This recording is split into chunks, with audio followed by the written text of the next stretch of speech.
In an ever-evolving digital landscape, for your business to thrive, you must adapt or die. Welcome to Marketing in the Age of AI, the podcast helping you harness the power of AI and marketing tools to revitalize and grow your business. And now here's your host, marketing expert and author of Authentic Marketing in the Age of AI, Emanuel Rose.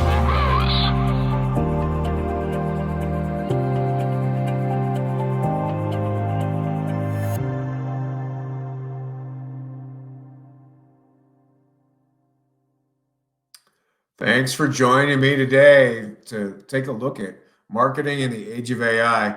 I've got a great guest who's been developing a couple of different AI tools. The website's Automation Tools AI, and Adam is a smart, cutting-edge programmer and businessman. And I'm really excited to have you on today, Adam. So thanks for joining me today. Well, thanks for having me. I'm really excited. Yeah, well, just describe a little bit about your background and what you're into right now. Yeah, absolutely. So I'm a multi-time entrepreneur. Started my first business when I was 18. And actually, the second company I ever joined into was an AI startup based in Ottawa, Canada. So that was that's what kind of kickstarted my whole AI journey.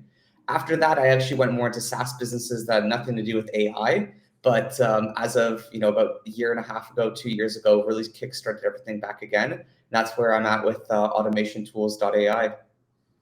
Well, that's exciting. And so you have a background in programming, or what was your education like? Yeah, so I actually have my education is formally in marketing from the University of Ottawa. So if Nice. Anybody from Telfer's watching, then that's always great. But I've always worked a lot with programmers, more on the product management side, because I find that if you really just go hard into the programming side, you need to always have that marketing kind of end objective there. So I think it's such a balance between what AI could possibly do and what are the actual use cases for it in the short term. Yeah, I agree with you. Sometimes there's a disconnect, right, between the way the programmers see the world and how we as marketers are able to see how humans are actually going to use a piece of software. Exactly. Crossing the Chasm is an awesome book that I find really good as well too for that. Nice. Yeah, I'll check that out. Crossing the Chasm. Well, let's talk a little bit about AI first, and then we'll get into the tools that you're working on.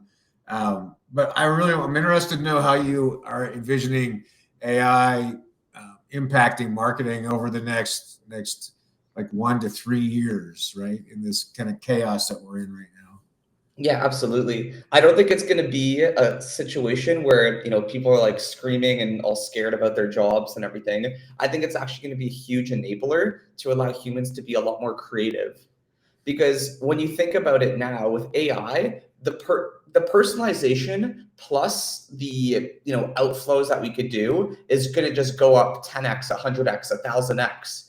But now, because everybody has the possibility to send more videos, send more emails, send more hyper personalized content, it's now going to be up to us as marketers to be extremely creative in how we want to reach out to our customers. So I think with AI and marketing, it's all about driving more value. And that's something I'm really excited about, because now I'm sure you've gotten LinkedIn messages, ads that, it's stuff that you don't really care about. But if it's something that, if you get a message, I'm sure you've got it as well too. We're like, wow, this person really hit the nail on the head. This is exactly what I need. That's what I think we're going to start seeing more of, because people are going to target you more effectively, and then they're going to have to be creative with how they, position themselves or what they offer you. And it's not just about giving freebies as well too. I think just providing, businesses are going to be forced to provide the value up front, because AI is now enabling people to have that mass outreach a lot more effectively. Yeah, you bring up a couple good points. I do love the personalization and the kind of hyper focus on the challenges or the solutions that people can bring. The flip side, of course, is that there's a lot of spray and pray, right? That's happening by marketing, including I've been getting a bunch of emails lately inviting me to participate in women's business networks and things like that, which like that's kind of the ultimate of spray and pray, right? You're like 50% of the people who get this are gonna be inappropriate for it. Exactly. Yeah. Well, that's a good lead into kind of the ethics and how you are forming your own ideas about the ethics of AI and how to use it ethically for you. Yeah, absolutely. And I think it could get scary as well too, because especially with the AI cold calling side, so that's one aspect of my business where we're really helping companies implement, customer service voice agents as well as outbound bots. And sometimes I look at it and, really to make sure that every customer I work with isn't misusing the tools because of how powerful it really is. So you could replicate any voice, and you could be people got in trouble for trying to be pretending to be Joe Biden and dissuading people from voting, for example. Right. That's one challenge that has arisen over the last few months. And ethics wise, I think at the end of the day, it just forces people. I'm all about the value. You need to have a really good value proposition and know your audience well, because if you're providing them those messagings or reaching out to them and it actually is something they want, then everybody's happy. Otherwise, nobody wants to get 10,000 cold calls from an AI and a million text messages. Right. Yeah. Well, that's interesting. So yeah, you got what you bring up. You got both ethical concerns, and then also there's legal concerns, both for how you can do outreach to consumers, and then also who owns a voice at this point, right? Exactly. Yeah. Like people have been doing a lot of Joe Rogan stuff as well too. So it's scary too, because now you can make like a fake model of somebody and make it look like somebody's doing something that they really didn't. Yeah, the deep fakes I think are going to create some interesting challenges for us moving forward. It's kind of the dark side of these tools that are being developed, especially in politics and like you're talking about with personalities and big influencers. So that'll be interesting to see kind of how we end up creating authenticity validation, for lack of a better word, moving forward. Yeah, absolutely. What let's see, what tools are you using to help promote and market the automation tools AI? I'd say our own internal tools is something that we really like to use. But running off on the deep fake side of things, I find that to be a really awesome new strategy that I'm doing with LinkedIn and email as well. Because ultimately, if you're reaching out to a business, you want to make it hyper personalized. So now having that video of myself or my sales rep, for example, reaching out to somebody and saying, hi, Emmanuel, I see that you are running XYZ company. I want to help you with XYZ problem, which basically, I discovered. Now it's just a personalized video that says that aspect. The pitch is about 80 to 70% the same for most people that we're targeting. But now it's just that, deep fake aspect there, which is kind of like we talked about the bad side. This is kind of the benefit side as well too. Yeah, right. So that's been a really big one, and I think also people want to play the long game, because with AI, I think a lot of people are just doing the short term stuff, which is like spray and pray, make as many AI cold calls as you want, send as many emails as possible. But when you really look into it, I think that for the longer term strategies like SEO or content marketing, this is where a big people want the instant gratification, right? They want that dopamine hit with the results, which is the problem with our generation now. But if you use AI properly for content marketing and SEO, that's a big thing that of our internal tools that we're using, automation tools. So yeah, that's great. Why don't you talk about what you're doing in terms of blogging and automated the blogging part of SEO? absolutely. Ultimately, what we're doing is we connect to automation tools. We connect to RSS feeds, where basically you get the AI gets a good understanding as to what your industry wants. So you could pick any RSS feed in the world, or we could even custom make an RSS feed, and it's constantly getting information about, let's say, digital marketing or something. So now, as it's collecting all that information, it could post those news stories and articles on your blog up to 5 times per day. And what's happening there. It's not going to be a complete magic pill that, gives you 1 million clicks instantly, but over time, gradually, it's boosting your domain authority on Google as to, for that topic you chose. And then another thing too is if you're working with editors and whatnot, you could then start to craft that, craft stories that people genuinely care about reading.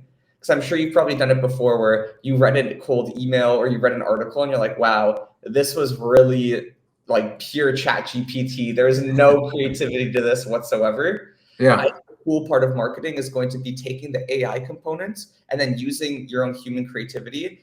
And that's how people are going to stand out because, ChatGPT is going to give the same answers to a lot of people. Now it's about how do you take that core information and make it a little bit more fun, a little bit more readable. So, yeah.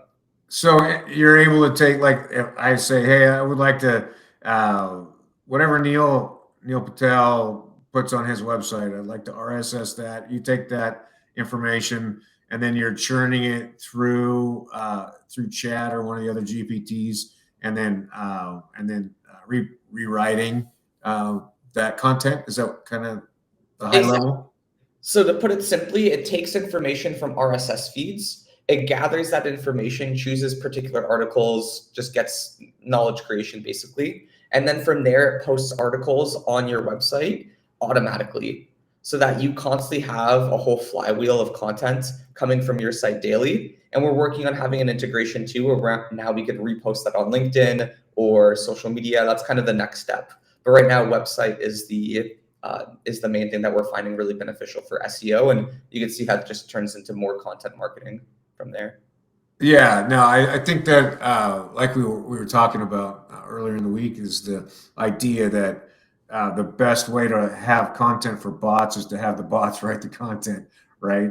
And if you're looking for SEO, then you just the challenge then is, what is the kind of the content funnel so that then you're moving people along in the self-education process from kind of this GPT created into maybe more hyper personalized or human written content. Exactly. And that's where I think intent scoring is going to come in huge as well and hit AI, or AI is going to be a huge benefit for a lot of these intent companies, because with the articles that we're producing, we're working on something where now you could hit people on different levels of the funnel. So this would be like an education, like say you want 20% of your content to be education focused. What is digital marketing?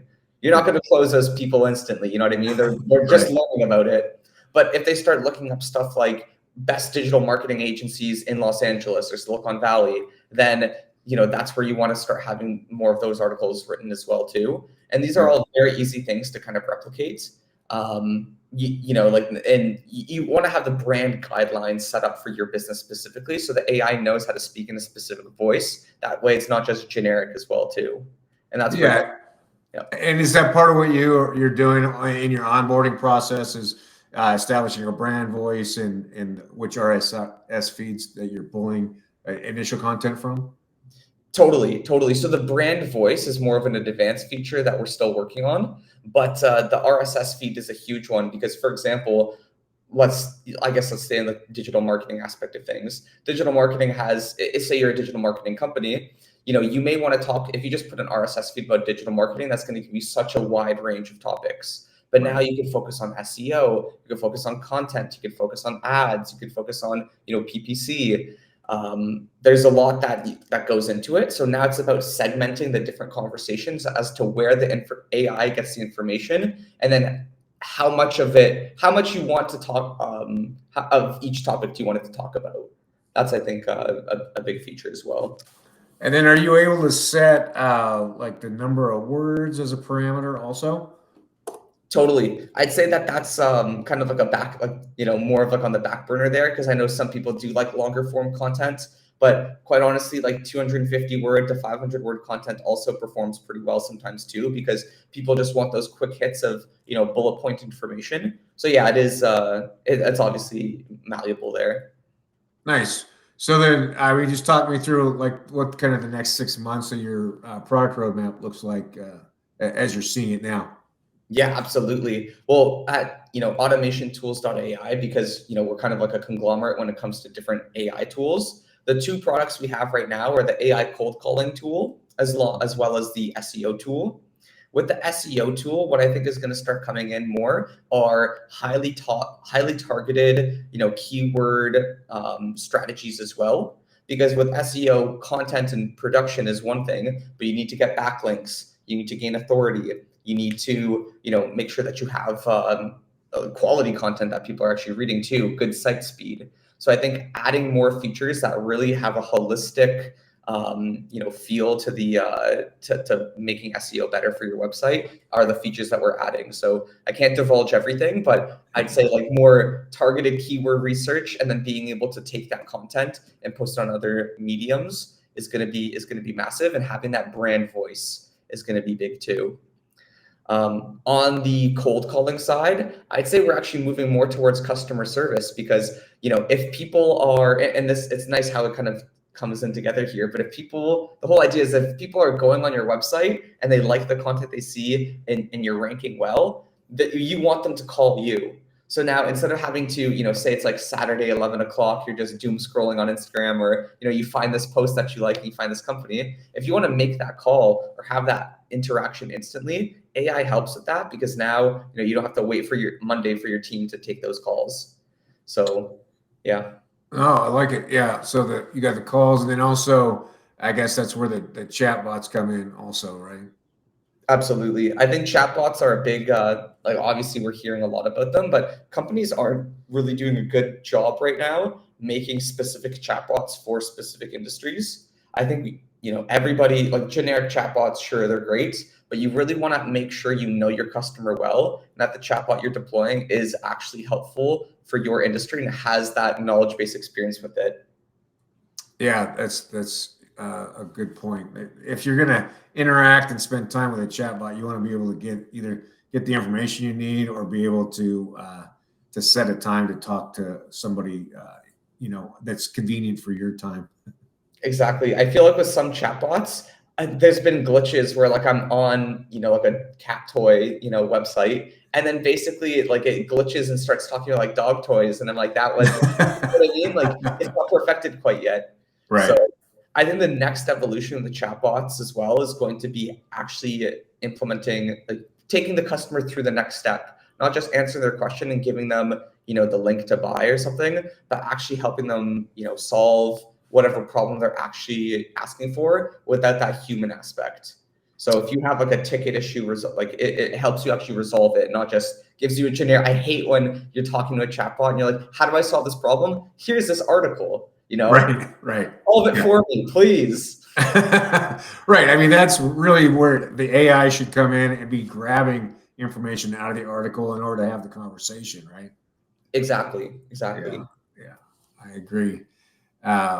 Yeah, so I think it is interesting what the latest research I've seen is that in a B2B buying situation, people are doing about 6 hours of self-education before purchase. So that creates an even bigger mandate for content. So I love what you guys are doing with automation tools and generating current but fundamental pieces of content for people to start that long journey of self-education. So nice contribution to tools for us as marketers. I appreciate that. And I really think that, if you have a strong content marketing strategy, you really need to, like I said earlier, focus on the funnel of where people are, but really focus on adding that value. Because I saw Apollo, for example, they have this cold email course that I've been getting ads for, and it's actually really quality. And that just makes me want to do business with people. So I really think content marketing is the next phase that everybody's going to have to do, because doing ads are easy, running cold emails is easy, but if you're actually adding that value to people, then that helps you stand out. Because I think content not only is a top of funnel SEO tool where people can click onto, but it helps facilitate the sale down the process. Because if you're following up with people and saying, hey, here's my free tool, or here's this article that solves kind of what you're talking about, then that's that only takes people further. Yeah, and it's one piece of it. You got to have video. You got to have some kind of long form content and some technical content. And yeah, I agree.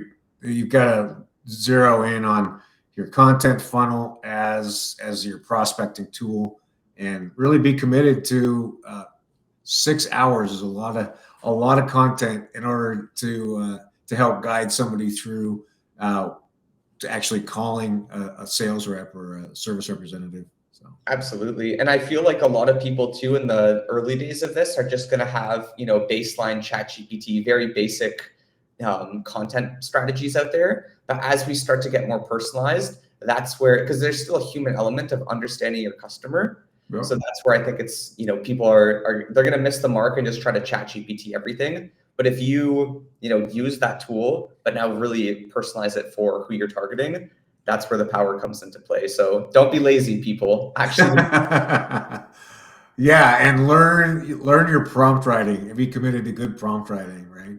totally. Yeah. Question for you, Emanuel. So that 6 hours of research that you're talking about here, do you have any stats on, purchase prices? Because I'm sure like a $100 product is only going to take a couple hours of research, but a $3,000 product's a whole new game. So what are the stats there? It was in the B2B marketing space, and it's more high ticket SaaS. I think it was specifically SaaS solutions was where that came from. Yeah. Nice. Yeah. Well, it's good. I really appreciate your time talking about automation tools, AI, Adam, and I'm excited to check back with you in a few months and see where you guys are at and what additional tools you've created or conglomerated. Absolutely. Thanks for having me, and I'm excited to show our progress in a few months. All right. Well, thanks. You have a great day. You too. Okay. Bye. Cheers. Thanks for listening to Marketing in the Age of AI. Be sure to subscribe wherever you heard this podcast so you never miss a future episode. Your copy of Authentic Marketing in the Age of AI is available at Amazon.com or EmanuelRose.com. You can also connect with Emanuel on LinkedIn. Thanks again for listening, and we'll see you next time.